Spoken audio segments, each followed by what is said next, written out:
एक फौजी की दिल छू लेने वाली कहानी। ये कहानी एक सैनिक की है जो वियतनाम में युद्ध के लिए गया था।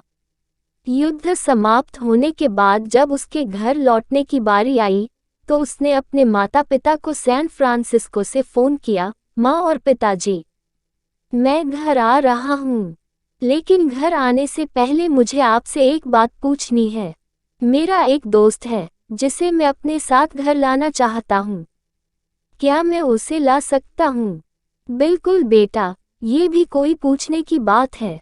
हमें तुम्हारे दोस्त से मिलकर बहुत खुशी होगी, माता पिता ने जवाब दिया। लेकिन पहले एक बात आप लोग जान लें, सैनिक बोलता गया, युद्ध में वह बहुत बुरी तरह घायल हो गया है।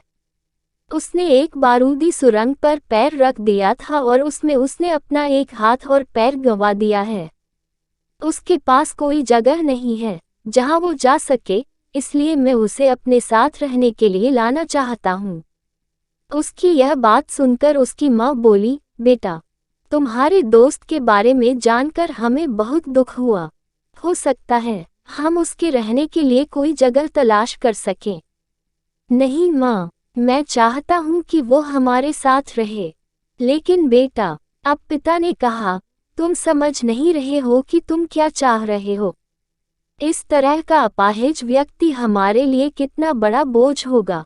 हमारी अपनी जिंदगी है जीने के लिए और हम नहीं चाहते कि इस तरह की कोई भी परिस्थिति हमारी जिंदगी में दखल दे। मेरे हिसाब से तुम्हें अकेले घर आना चाहिए और अपने दोस्त को वहीं छोड़ देना चाहिए। वो अपनी जिंदगी जीने के लिए कोई न कोई रास्ता निकाल ही लेगा। सुनकर उस सैनिक ने फोन रख दिया। कुछ दिनों बाद उसके माता पिता को सैन फ्रांसिस्को पुलिस से एक संदेश मिला, जिसमें उन्हें बताया गया कि उनके बेटे की एक बिल्डिंग से गिरकर मौत हो गई है। पुलिस के हिसाब से ये एक सुसाइड केस था। दुखी माता पिता ने तुरंत ही सैन फ्रांसिस्को के लिए फ्लाइट बुक कराए और वहां पहुंच गए। वहां उन्हें शहर के मुर्दाघर ले जाया गया ताकि वे अपने बेटे की पहचान कर सकें। उन्होंने उसकी पहचान कर ली, किंतु ये देखकर उनकी कँपकँपी छूट गई कि उनके बेटे का बस एक हाथ और एक पैर था। दोस्तों, इस कहानी में जो माता पिता हैं, वे हम में से बहुत से लोगों की तरह हैं, जो अपनी सुविधाओं को सबसे अधिक महत्व देते हैं।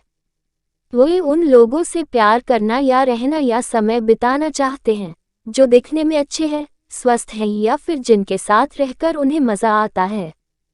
वे ऐसे लोगों को पसंद नहीं करते जो देखने में स्वस्थ, सुंदर या स्मार्ट नहीं है या जिनके साथ वे मज़ा नहीं कर पाते या जो किसी भी रूप में उनके लिए असुविधाजनक हैं। वे ऐसे लोगों से दूरी बनाकर रखते हैं, लेकिन कभी कभी उनके इसी व्यवहार के कारण उनके सामने ऐसी परिस्थितियां उत्पन्न हो जाती हैं जब उन्हें पछताना पड़ता है। आइए लोगों को वे जैसे हैं वैसे ही अपनाएं और ज़रूरत पड़ने पर उनकी मदद करें।